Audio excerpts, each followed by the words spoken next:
لا حول ولا قوة إلا بالله العلي العظيم بسم الله الرحمن الرحيم إنما يأمركم بالسوء والفحشاء وأن تقولوا على الله ما لا تعلمون নিশ্চয়ই শয়তান তোমাদেরকে খারাপ এবং মন্দ কাজের আদেশ করে আর আল্লাহর উপরে এমন বিষয় বলতে বলে যা তোমরা জানো না وَإِذَا قِيلَ لَهُمُ اتَّبِعُوا مَا أَنزَلَ اللَّهُ قَالُوا بَلْ نَتَّبِعُ مَا أَلْفَيْنَا عَلَيْهِ آبَاءَنَا أَوَلَوْ كَانَ آبَاؤُهُمْ لَا يَعْقِلُونَ شَيْئًا وَلَا يَهْتَدُونَ যখন তাদেরকে বলা হয় তোমরা আল্লাহ তাআলা যা অবতীর্ণ করেছে তার অনুসরণ করো তারা বলে আমরা আমাদের বাপদাদাদের উপরে যা অবতীর্ণ করেছে আমাদের বাপদাদাদেরকে যে অবস্থায় পেয়েছি আমরা তার অনুসরণ করব অথচ তাদের বাপদাদারা কোনো কিছুই জানতো না এবং হেদায়েত প্রাপ্ত ছিল না শয়তান আমাদেরকে মন্দ এবং ফাহিশা কাজ খারাপ এবং ফাহিশা কাজ দুটোটাই একই শব্দ আল্লাহ তাআলা দুইবার বলছেন সু ফাহশা কিছু কিছু কাজ এমন আছে যেটার ব্যাপারে আল্লাহ তাআলা নিষেধ করছেন মানে অপছন্দ প্রকাশ করছেন কিন্তু ওই কাজ করলে তেমন একটা গুনাহ হয় না অপছন্দনীয় সহজ কথায় বলতে পারেন মাকরুহ যেটা গুনাহ হয় না কিন্তু অপছন্দনীয় আবার মাকরুহ কাজের মধ্যে কিছু কিছু মাকরুহ আছে যেটা মাকরুহ তাহরিমি হারামের পর্যায়ে আর ফাহশা এমন কাজকে বলা হয় যেটা আল্লাহ নিষেধ করছেন ওই কাজটা করলে শাস্তি আছে ওয়ান তাকুলু আলাল্লাহি মা লা তা'লামুন আর আল্লাহর উপর এমন বিষয় বলা যেটা জানি না আমরা বলে দিই যে আল্লাহ তাআলা বলছেন অনেক সময় অনেকে ঝগড়াঝাটি করলে যে একটা কথা বলে যে আল্লাহ কোরআন শরীফে এরকম বলছে তা এমন কথা আল্লাহর উপরে বলা হয়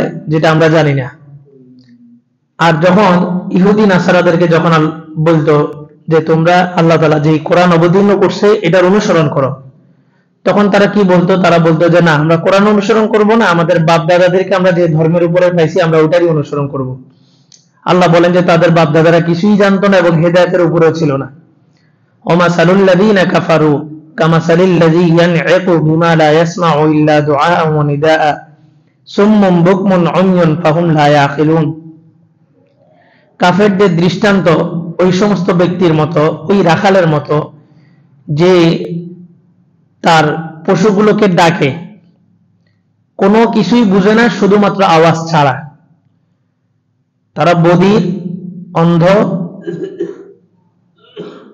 বোবা এবং কিছুই বুঝে না কোরআনের এক একটা আয়াত এমন ভাবে আল্লাহ নাজিল করছেন যে কিয়ামত পর্যন্ত এই আয়াতগুলো প্রত্যেকটা ধর্মের অনুসারীদের জন্য দাঁত ভাঙা যাও আল্লাহ তাআলা বলতেছেন যে এই সমস্ত কাফের যারা তাদের বাপ দাদাদের ধর্ম অনুসরণ করে এদের দৃষ্টান্ত ওই রাখালের মতো যেই রাখাল তার পশুকে ডাকে ওই ডাকের কোনো অর্থ বুঝে না শুধু আওয়াজটা শুনে আমরা হাঁসকে ডাকি না তৈ তৈ তৈ কোনো অর্থ আছে নাই কিন্তু একটা আওয়াজ শুধু একটা আওয়াজ গরুকে ডাকে রাখাল ছাগলকে ডাকে একটা আওয়াজ কিন্তু এই আওয়াজের কোনো অর্থ নেই বাস্তবতা আপনি দেখবেন হিন্দুরা যে সকালবেলা কি করে না কি পড়ে না মন্ত্রগুলা এটা আওয়াজ ছাড়া কিছুই বোঝা যায় না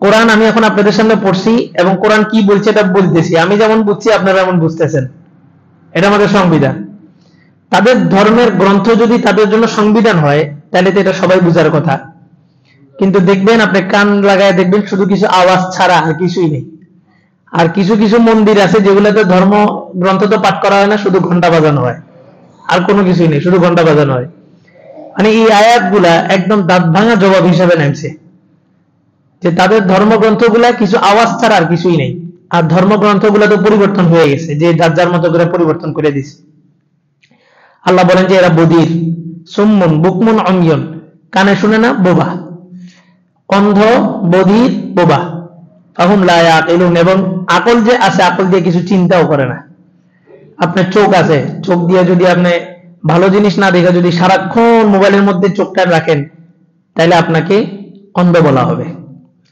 কারণ চোখ আছে ওই যে বলে না জুতা খুঁজে পাইতেছে না জুতার সামনে কত অন্ধ নাকি জুতাটা তো সামনে এরকম আল্লাহ বলেন যে চোখ, কান, মুখ এটা দিছি আমি আমার জন্য ব্যবহার করতে। তো যখন এটা আল্লাহর জন্য ব্যবহার না করে অন্য কিছুর জন্য ব্যবহার করি, তখন এটা থাকলেও মূলত এটা নাই। কথা বলার শক্তি থাকলেও আমি যখন সারাক্ষণ মানুষকে গালাগালি করতেছি, সারাক্ষণ মানুষের সাথে মিথ্যা কথা বলতেছি, তা আমার জবান থাকলেও নাই। আল্লাহ বলেন সূরা তাহার মধ্যে বলেন,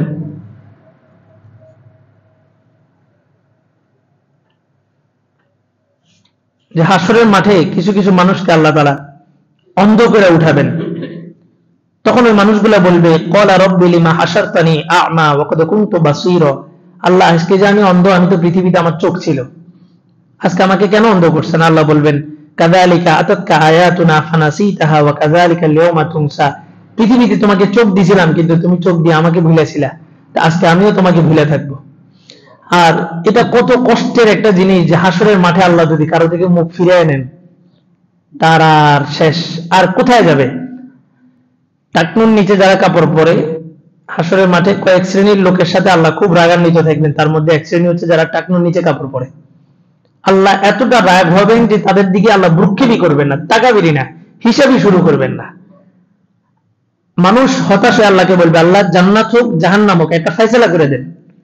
বিচার কার্যই শুরু হবে 50,000 বছর পর। আল্লাহ, আমাদের এই পঞ্চ ইন্দ্রিয় যেটা কান, চোখ, নাসিকা, ত্বক, স্বাদ, স্পর্শ, এই পঞ্চ ইন্দ্রিয় আমাদের ভিতরে তিনটা আত্মা আছে, একটা ভালো, একটা খারাপ, নাফসে আম্মারা, নাফসে মুতমাইন্না, নাফসে লাওয়ামা, এটা হচ্ছে তিরস্কার। অনেক সময় অনেক কাজ করে নিজেই নিজের মনে রেখে কি কারণে এটা করলাম, এটা হচ্ছে তিরস্কার আত্মা, এটাও ভালো। খারাপ কাজের উপরে নিজে নিজেকে তিরস্কার করে। আরেকটা হচ্ছে নাফসে আম্মারা, যেটা সবার মধ্যে আছে, খারাপ, সবসময় খারাপ কাজের আদেশ করে। মোবাইল কি কোথাও যায় শিখতে হয়? শিখা লাগে না, এটা অটোমেটিক। অবাক হয়ে বাচ্চাদের, আমার ছোট একটা মামাতো হয়েছে, ও লিখতে পারে না, ওরে কে শিখাইছে? ওই ইউটিউবের মধ্যে যায়, ওই যে একটা বাটন আছে যেটা ক্লিক দিলে মানে অডিও রেকর্ড শুনে, ও ওখানে যায় টিপ দিয়া মুখের কাছে নিয়ে বলে কার্টুন, কার্টুন বললে কার্টুন চলে আসে। কার্টুন তো লিখতে পারে না, কিন্তু ওই ওখানে যে এটা তাকে কে শিখাইলো? খারাপ জিনিস কেউ শিখাইতে হয় না, খারাপ জিনিস অটোমেটিক শিখে যায়। কেন? আল্লাহ নিজেই বলেন, ফাআলহামাহা ফুজুরাহা ওয়া তাকওয়াহা। সূরাতুশ শামসের মধ্যে আল্লাহ 6টা জিনিসের 8টা জিনিসের কসম খাইছেন, ওয়াশ-শামসি ওয়া দুহাহা ওয়াল কমারি ইযা তালাহা। 8টা জিনিসের কসম খেয়ে আল্লাহ বলছেন, ফাআলহামাহা ফুজুরাহা ওয়া তাকওয়াহা। মানুষকে আমি সৃষ্টি করছি, সৃষ্টি করে আগে খারাপ দিছি, পরে ভালো দিছি। আগাছা হয় না? আগাছা কি চাষাবাদ করতে হয়? এটা অটোমেটিক হয়। কিন্তু একটা ভালো গাছ লাগান, ওটার পিছনে আপনার সার দিতে হবে, গোবর দিতে হবে, কত কিছু করতে হয়। তো মানুষের মনের মধ্যে খারাপই চাষ করা লাগে না, ভালো না থাকলে এটা অটোমেটিক খারাপ হয়ে যাবে। আগাছা কোথায় উঠে? যেখানে আপনি ভালো গাছ লাগান নাই, সেখানে আগাছা উঠে যাবে। তো মানুষের পৃথিবীতে আসার পরে খারাপ কাজের জন্য কষ্ট করা লাগে না, ভালো কাজের জন্য কষ্ট করতে হয়। খারাপটা তো আল্লাহ দিয়েই দিচ্ছেন। এর ভিতর থেকে আপনি এই নফসটাকে যদি নফসে মুতমাইন্না বানাইতে পারেন, ভালো একটা আত্মা যদি বানাইতে পারেন, তাহলে আপনার পঞ্চ ইন্দ্রিয় এই আত্মার সাথে সম্পৃক্ত হইল। আখেরাতে, দুনিয়াতে আপনার পঞ্চ ইন্দ্রিয় যেভাবে কাজ করবে, আখেরাতে আপনার ওই আত্মা সেভাবে কাজ করবে। দুনিয়াতে পঞ্চ ইন্দ্রিয় দ্বারা আপনি খারাপ কাজ করছেন, তা আখেরাতে আপনার আত্মাটা কি আত্মা হবে? নাফসে খবিস একটা আত্মা হবে। এটা আপনাকে আখেরাতের আযাব থেকে বাঁচাইতে পারবে না। আর দুনিয়াতে পঞ্চ ইন্দ্রিয় আপনি ভালো কাজে ব্যবহার করছেন, নামাজের জন্য ব্যবহার করছেন, যে কোনো ভালো জিনিস দেখছেন, ভালো কিছু শুনছেন, তো কি হবে? আপনার আত্মাটা হবে নফসে মুতমাইন্না, আখিরাতে আত্মা আপনাকে বাঁচাবে। আল্লাহ বলেন যে এদের এই পঞ্চ ইন্দ্রিয় শক্তি যখন ভালো কাজে ব্যবহার করে নাই, আবু জেহেলের আসল নাম হচ্ছে আবুল হাকাম, সবচেয়ে জ্ঞানী ছিল, কিন্তু ইসলাম ধর্ম গ্রহণ না করার কারণে আল্লাহ রসুল তার নাম দিয়েছেন আবু জেহেল, নাম হয়ে গেছে আবু জেহেল। অথচ অনেক বড় জ্ঞানী ছিল, কিন্তু ওই যে আল্লাহ তাআলার ঐশী বাণী, কোরআন হাদিসের জ্ঞান না থাকার কারণে সে যত বড়ই বিজ্ঞান হোক, সে ইসলামের দৃষ্টিতে মূর্খ। এই জন্য আল্লাহ রসুল নাম দিয়েছেন আবু জেহেল। এরপর আল্লাহ বলেন, ইয়া আইয়ুহাল্লাযীনা আমানু কুলু মিন তাইয়্যিবাতি মা রাযাকনাকুম ওয়াশকুরু লিল্লাহি ইন কুনতুম ইয়্যাহু তা'বুদুন। হে ঈমানদাররা, যারা ঈমানদার তাদেরকে বলতেছেন। ঈমানদার তো মানে যে সার্টিফিকেট পেয়ে গেছে, মুমিনের কোনো পেরেশানি নেই। আল্লাহ মুমিনকে বলতেছেন, হে ঈমানদাররা, তোমরা ভালো জিনিস ভক্ষণ করো, মা রাযাকনাকুম, আমি যা দিয়েছি, ওয়াশকুরু লিল্লাহ, আমার শুকরিয়া আদায় করো, ইন কুনতুম ইয়্যাহু তা'বুদুন, তোমরা যে নামাজের মধ্যে বলো ইয়াকা না'বুদু ওয়া ইয়াকা নাস্তাঈন, সত্যিকারে যদি আমারই ইবাদত করে থাকো তাহলে তোমরা আমার হালাল রিজিক ভক্ষণ করো এবং আমার শুকরিয়া আদায় করো। উপরে আল্লাহ তাআলা বললেন হালালান তাইয়্যিবা, বৈধ এবং পবিত্র। নিচে এসে শুধু বললেন পবিত্র, বৈধ শব্দটা কেন বলেন নাই? কারণ কি, বৈধ মানে হচ্ছে বৈধ অবৈধ সম্পর্কটা হয় মানুষ যেটা কামাই করে সেটার সাথে। আর আল্লাহ বলছেন তোমরা খাও আমি যেটা দান করছি। আল্লাহ যেটা দান করছেন এটা কখনো অবৈধ হইতে পারে? হইতে পারে না। এই কারণে এখানে বৈধ অবৈধ শব্দটা ব্যবহার করেননি। প্রশ্ন আসতে পারে যে কোনো জিনিস খাওয়ার শুরুতে বিসমিল্লাহ কেন বলবো? এটা আমার বুঝে আসে না। বিসমিল্লাহ বললেই কিনা বলে, আচ্ছা বিসমিল্লাহ বলার কারণে কি পানিটা একটু মিষ্টি বেশি হয়, বা বিসমিল্লাহ না বললে পানিটা একটু কড়া হয়ে যায়, এরকম কিছু? এমন কিছু না। তাহলে বিসমিল্লাহটা কেন বলবো? এই আয়াতের মাথা হাতে তাফসীর কিতাবের মধ্যে আসছে ওয়াশকুরু লিল্লাহ, আল্লাহ বলতেছেন আমার রিজিক খাও এবং আমার শুকরিয়া আদায় করো। আমি একজনের একটা জিনিস তাকে বইলা যদি খাই তাহলে এটা বৈধ, তাকে না বইলা যদি খাই ছোট্ট একটা জিনিস, এটা কি হবে? চুরি হবে। আমরা অনেক সময় বাদাম কিনি না, আমি অনেকে দেখছি, দেখে বলতেছি বাদাম কিনতেছেন, উনি বাদাম মাপতেছে, আপনি এখানে দাঁড়ায় বাদাম খেতেছেন, এটা নাজায়েজ, এটা হারাম, একদম হারাম। ছোট্ট বাদামই হোক, আপনার কাছে মনে হচ্ছে ছোট্ট একটা বাদামই তো, এটা হারাম। একজনের গাছ একদম অনেকগুলো বড়ই ধরছে, আমি যাই একটা বড়ই পাইরে নিছি, এটা হারাম। গাছের নিচে পয়রা থাকলেও খাওয়া যাবে না, মালিক তো আছে, মালিকেরটা দেখবে। টাকা পয়রা থাকলে আমরা ধরে ফেলি, এটা কত কঠিন। আপনি যদি 1 টাকা পয়রা আছে, এটা ধরছেন না, এটার মালিক আপনার জন্য 1 বছর খুঁজতে হবে, 1 বছর পর্যন্ত আপনি এলান করতে হবে, ভাই একটা টাকা এই মসজিদের সামনে পাইছি, টাকা। মানুষ আপনাকে পাগল বলবে, 1 টাকার জন্য কি মাইকিং করে নাকি? কিন্তু আখেরাতে বুঝবেন যে 1 টাকা কি। আল্লাহ, তো এই বাদাম মাপতেছে, আমরা বাদাম খাইতেছি। আরো অনেক ক্ষেত্রে চাল কিনতে যাই দোকানে, মুদি দোকানে, তো চাল একটু হাতে নিয়ে এটা খেয়ে ফেলি। আতর কিনতে যাই, আতর মাখি, আতর মাখা যাবে না। সেন্ট কিনতে যাই, সেন্ট স্প্রে করি, এটা স্প্রে করা যাবে না, এটা আরেকজনের হক। আপনি কিনলে তখন মাখেন। আতর একটা কিনতে গেছি, কিন্তু 10টা আতর যে আমি মাইকলাম, এটা আমার জন্য অনুমতি আছে? আতর তো মুখে নাকের কাছে নিলে এটার সুঘ্রাণ পাওয়া যায়। আল্লাহ বলেন যে ওয়াশকুরু লিল্লাহ, মানুষের জিনিস যেমন না বইলা ব্যবহার করলে চুরি হয়, আল্লাহর জিনিস আল্লাহর নাম না নিয়ে খাইলে ওটাও চুরি হয়। এই কারণে বিসমিল্লাহ পড়তে হয়। আমরা তো জানি রোপণ করছি, এটা থেকে বের হইছে, আর ধান এটা মেশিনে দিছি, চুরাইছে, পাতিলে দিছি, ভাত হইছে, আমি খাইছি। অথচ এক একটা দানার পিছনে 70 জন ফেরেশতা থাকে, এক একটা দানার পিছনে। এটা কত প্রসেসিং করে আপনার কাছে এনে দিছে এটা আল্লাহ। মানুষ যেটা বানায়, মানুষের সবচাইতে যদি আপনি পিওর খাবার ধরেন, যে এই জিনিসটাতে কোনো ভেজাল নাই, আপনি কি ধরতে পারেন? মুড়ি। আপনার মুড়ি গবেষণা করে দেখেন তো, কি ইউরিয়া সার দিয়ে মুড়ি বানায়। মানুষের কোনো কিছু সে নির্ভেজাল করতে পারবে না, আল্লাহ যেটা দেন ওইটাই নির্ভেজাল, কোনো ভেজাল নেই। গরু খায়, গরুকে খাওয়াইলে গরু যেটা বের করবে, দুধ বের করলে এটা আপনার জন্য লাভ, গোবর বের করলে এটা আপনার জন্য লাভ, এটা সার হিসেবে কাজ করবে। আল্লাহর দেওয়া সার, ওটার মধ্যে কোনো ক্যান্সার নাই। কিছুদিন আগে ডাক্তারদের একটা মজলিসে বসছি, বলে যে 95% মানুষ আগামী 10 বছরের মধ্যে ক্যান্সারে আক্রান্ত হবে। কেন? বলে যে সার দিয়ে সবকিছু উৎপাদন হইতেছে, তরু তরকারি সবজি হইতে সবকিছু কি দিয়ে? সার দিয়ে আসতেছে। এইটার কারণে মানুষ 95% ক্যান্সারে আক্রান্ত হবে। বাঁচবেন কোথায়? বাঁচার কোনো উপায় নেই, সব দিক থেকে যেমন চলে, কি করার। আর আমরা নষ্ট খাইতে খাইতে পেটের এমন অবস্থা হয়েছে, এখন ভালো কিছু খেলে পেটে হজম হয় না। ভালো খেজুর খাবেন, একটু দুধ খাবেন, দেখবেন আপনার পেটে আর হজম হইতেছে না। ওই যে খারাপ খেতে খেতে মেশিন ওরকমে। আল্লাহ বলেন যে আমার নাম নিয়ে খাও, তাহলে আমরা বিসমিল্লাহ কেন পড়বো? জিনিসটা কার? আল্লাহ। আল্লাহ বলেন যে কুনতুম ইয়াহু তা'বুদুন, এই যে 5 ওয়াক্ত নামাজের দাঁড়ায় যে লেকচার মারো, ইয়াকা না'বুদু ওয়া ইয়াকা নাস্তাঈন, আল্লাহ আপনারই ইবাদত করি, আপনারই সাহায্য চাই, তো তোমরা সত্যিকারই যদি আমারই ইবাদত করে থাকো, আমার প্রত্যেকটা জিনিস খায়া আমার শুকরিয়া আদায় করো। আল্লাহ, শুকরিয়া আদায় করার বিষয়টা, আল্লাহ রাসূল এক যুদ্ধে গেছেন, তো যুদ্ধে এমন একটা জায়গা, মরুভূমি অঞ্চল যেহেতু, আর ওই যুগে তো ম্যাপ ছিল না, গুগল ম্যাপ ছিল না, একটা জায়গায় গেছেন, ওনাদের পানির সংকট পড়ছে। আল্লাহ রাসূল ঘুমাইলেন, ঘুমানোর পরে সকালবেলা উঠার পরে, মানে সাহাবীদের প্রতিটা কদমে কদমে আমাদের জন্য শিক্ষা। সকালে সবাই উঠছে, আবু বকর উঠছে, ওমর উঠছে, আল্লাহ রাসূল উঠতে পারতেছেন না, একটু ঘুমে।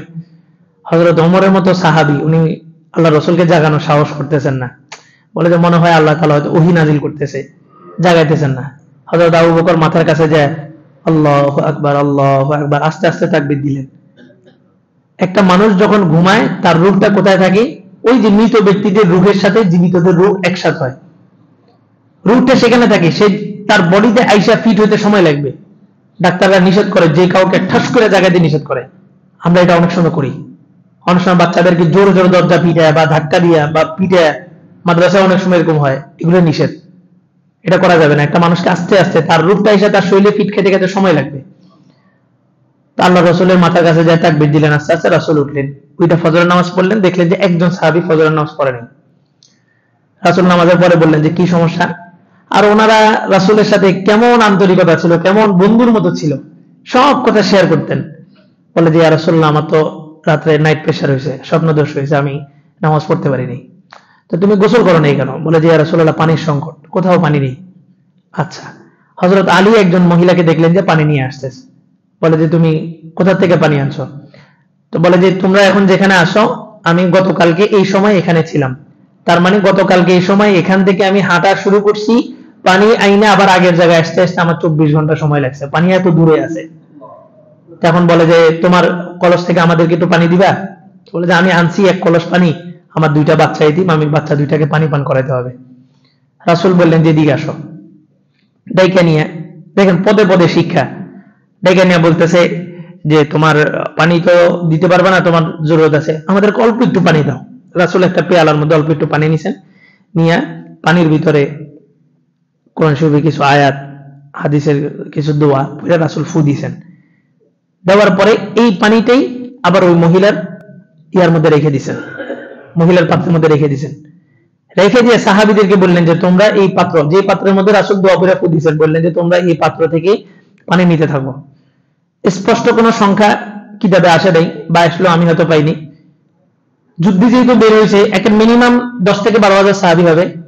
সমস্ত সাহাবী তাদের সমস্ত পাত্রগুলা পানি দিয়ে ভরপুর করে নিছে, তারপরেও ওই পেয়ালার মধ্যে পানি রয়ে গেছে। এ রাসূলের বরকত। আচ্ছা, রাসূল তো ওইখান থেকে পানি না নিয়েও তো এটা করতে পারতেন, রাসূল তো ওখান থেকে পানি না নিয়েও এটা করতে পারতেন। রাসূল ওখান থেকে কেন পানি নিছেন? এটা একটা মাধ্যম। আল্লাহ ভরসা, গরু ছেড়ে দিয়ে কয় আল্লাহ ভরসা না, গরু আগে বাঁধেন, শক্ত করে বাঁধেন, বাঁধার পরে বলেন যে তাওয়াক্কালতু আলাল্লাহ। আপনি চেষ্টা করতে হবে, তারপরে আল্লাহ আপনাকে সাহায্য করবে। এরা আসছে কি নিয়া? আপনার মিসাইল নিয়া। আর আপনি যুদ্ধের ময়দানে গেছেন কি নিয়া? তসবিহ নিয়া। না, বদর যুদ্ধে এক পাশে কি ছিল? তরবারি, ওই পাশেও কি ছিল? তরবারি। মুসলমানদের তরবারির সংখ্যা একটু কম ছিল, কিন্তু দুটোটা লেভেল বরাবর ছিল, তারপর আল্লাহ সাহায্য আসছে।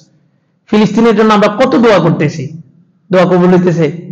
আল্লাহর রাস্তায় বের হয়ে দোয়া করা আর ঘরে বসে দোয়া করা, দুইটা কি সমান নাকি?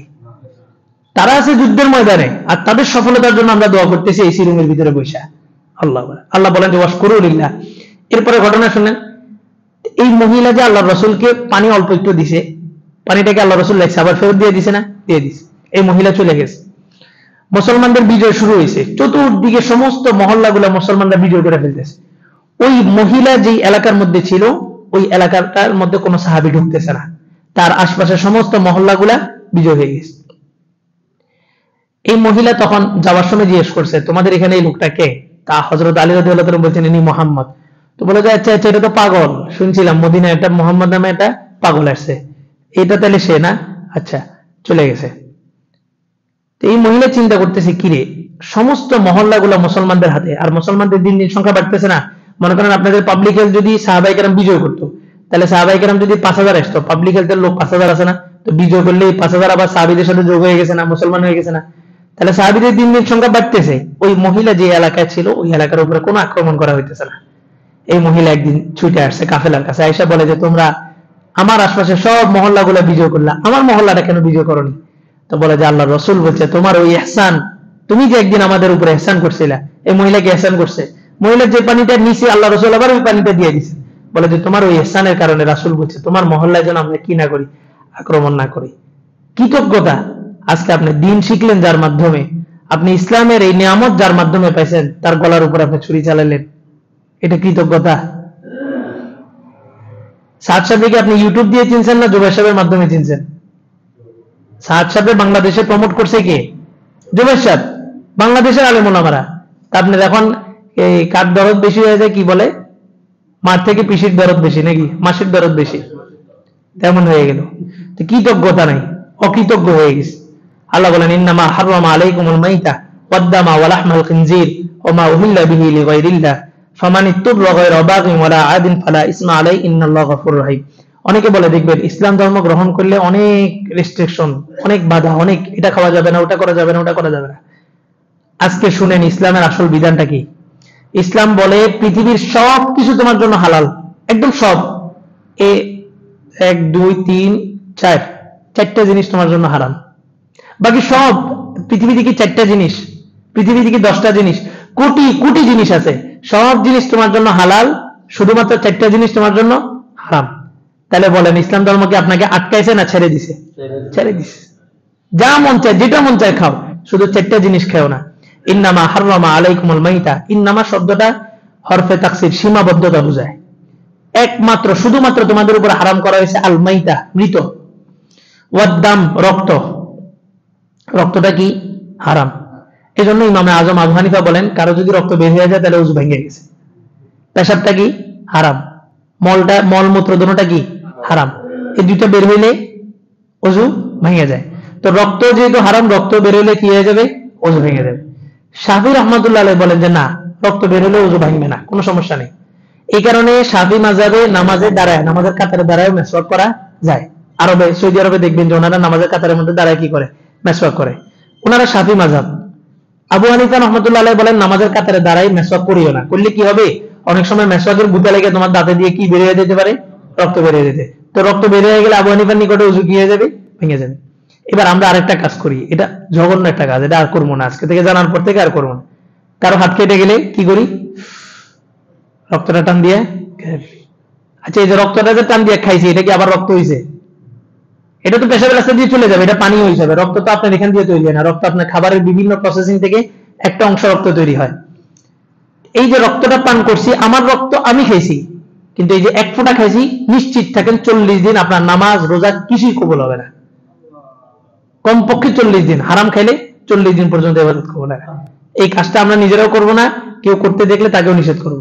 এটা কিন্তু সবাই করে, একদম সবাই, ছোট থেকে বড়। না আপনার তো শরীরে কোথাও কাটেও নেই, না রক্ত বাইরে নেই। আপনি এরকম করতে পারেন যে রক্ত বেরোলে এটা প্যাকেট করে বিক্রি করছেন, এটা আমি বিশ্বাস করবো। আপনি এই মানুষ, রক্ত বিক্রি করা কি নেই? জায়েজ নেই। আমরা অনেকে রক্ত দিই না হাসপাতালে। রক্তটা কার? আল্লাহ। এই হাত কার? আল্লাহ। সবকিছু কার? আল্লাহ। চোখ কার? আল্লাহ। কিডনি কার? আল্লাহ। এটা কোনো কিছুই কাউকে দেওয়ার অনুমতি নাই। তবে বিশেষজ্ঞ ডাক্তাররা যদি বলেন যে আপনি এটা দিলেও সুস্থ থাকবেন, তখন আপনি অন্যের উপকার করণার্থে দিতে পারেন, উপকারতে দিতে পারেন। কিন্তু উপকার করে কি বিনিময় নেওয়া যায়? নেওয়া যায় না। কাউকে রক্ত দিয়ে টাকা নেওয়া যাবে না। হ্যাঁ, আপনি একজনকে রক্ত দিয়েছেন, উনি খুশি হয়ে আপনাকে 5 লক্ষ টাকা দিয়েছে, এটা হালাল, কোনো সমস্যা নেই। কিন্তু আপনি কন্ট্যাক্ট করলেন যে 1 ব্যাগ রক্ত দিব, কত টাকা দিবেন, এটা হারাম। রক্ত দিয়েছেন, উনি খুশি হয়ে আপনাকে যা দেয় এটা হালাল, কিন্তু রক্ত দিয়ে বিনিময় গ্রহণ করা যাবে না। আল্লাহ আল্লাহ বলেন যে রক্ত হারাম, মৃত যে কোনো জিনিস মৃত এটা হারাম। আচ্ছা, মৃত জিনিসটা কেন হারাম?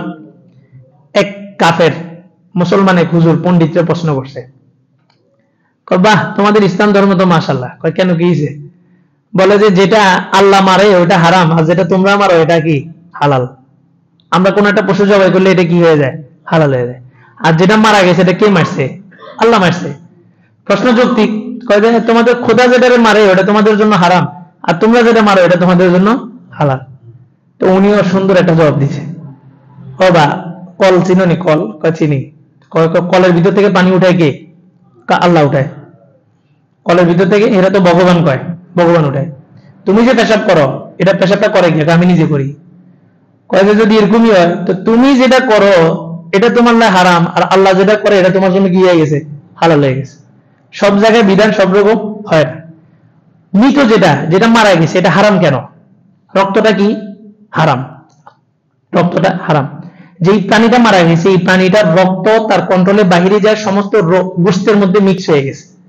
আর যে কোনো প্রাণী এমনি এমনি মারা যায় না, কোনো একটা রোগের কারণেই মারা যায়। প্রাণীর কোনো বয়স হয় না, প্রাণীর বয়স হয় না, প্রাণী যে কোনো একটা রোগে মারা যায়।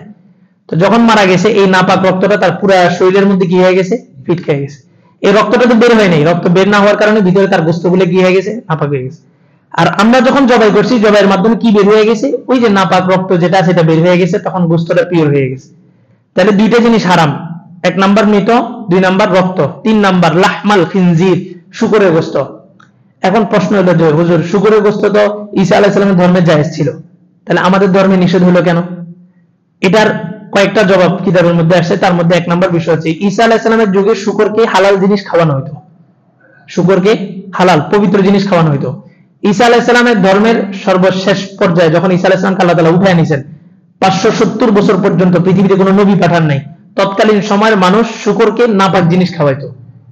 কারণ কি? ওই ঈসা আলাইহিস সালামের সাথে শত্রুতা। হিন্দুরা গরুকে মারে কেন? মুসলমানদের সাথে, এই হিন্দুরা ছাগলকে মারে মুসলমানদের সাথে শত্রুতামি করি, আবার কিছু মুসলমান গরুকে মারে হিন্দুদের সাথে শত্রুতামি করে। এটা কোনো কিছুই করা যাবে না। তো তারা শুকরকে নাপাক জিনিস কেন খাওয়াইছে? ওই নবীর সাথে শত্রুতামি করে।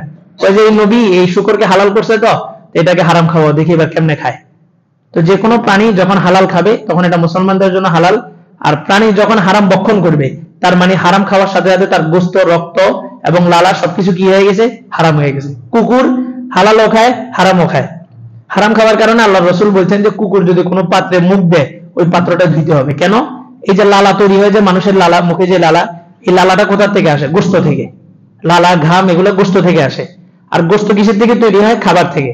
তাহলে আপনি যদি হালাল খান, আপনার গোশত হালাল, আপনার গোশত হালাল হওয়ার কারণে আপনার শরীর থেকে যে ঘামটা বের হবে এটাও কি হালাল, আপনার মুখ থেকে যে লালা বের হবে এটাও কি হালাল। কিন্তু কুকুর কি খায়? নাপাক খায়। যার কারণে কুকুরের গোশত নাপাক, তার শরীরের ঘাম নাপাক, তার মুখের যে লালাটা এটা এতটাই নাপাক, আল্লাহ রাসূল বলেছেন 7 বার ধুইতে হবে যে পেয়ালায় মুখ দিবে। ডাক্তারি সায়েন্স এটা গবেষণা করে দেখলো 7 বার ধোয়ার পরেও অনেক সময় কি থেকে যায়? জীবাণু থেকে যায়, এত বিষাক্ত কুকুরের। ওমা উহিল্লা বিহি লিগাইরিল্লাহ, আর যেই প্রাণীটা আল্লাহর নাম ছাড়া জবাই করছে। গত কয়েকদিন আগে একটা ছেলের সাথে সাক্ষাৎ হয়েছে, দাওয়াতে যাইতেছি হিন্দু বাড়িতে, কয়জন গোশত পাকাইছে, মুসলমানদের জন্য গোশত পাকাইছে, এটা জবাই করছে কে? ওমা উহিল্লা বিহি লিগাইরিল্লাহ, মন্দিরে গরু জবাই করলে সেটা হারাম, আমি জবাই করলে সেটা হালাল। ব্যবধান কোথায়? বলে যে একটা আল্লাহর নামে জবাই করা হয়েছে আর একটা পীর সাহেবের নামে জবাই করা হয়েছে, এইটাই ব্যবধান। আল্লাহর নামে জবাই করছি, আল্লাহর নামে পানি খাইছি, এটা আমার জন্য হালাল, বিসমিল্লাহ বলে খাইছি, জবাইয়ের সময় বিসমিল্লাহ বলছি, এটা আমার জন্য হালাল।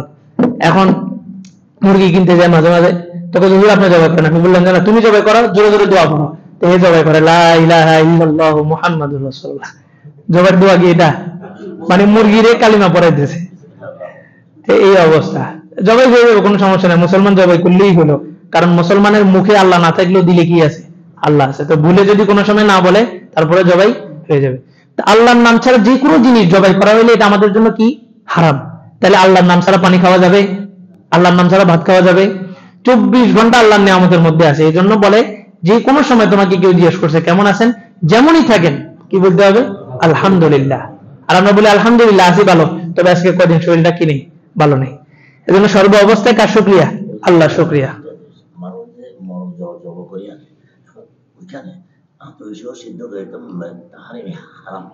না না, এখানে ওই তকি উসমানী সাহেব এটা ব্যাখ্যা করছে, গরম পানিতে যে ড্রেসিংটা করে, তকি উসমানী সাহেব বলছেন যে এটা ডাক্তারদের সাথে কথা বলছে, মুরগির যে নাপাকিটা আছে, মুরগির বিষটা যেটা, এই নাপাকিটা গোশতের মধ্যে ঢুকতে হলে মিনিমাম টাটকা গরম পানির মধ্যে 15 থেকে 20 মিনিট চুবাই রাখতে হবে, তারপরে নাপাকিটা গোশতের মধ্যে ঢুকবে, এছাড়া ঢুকবে না।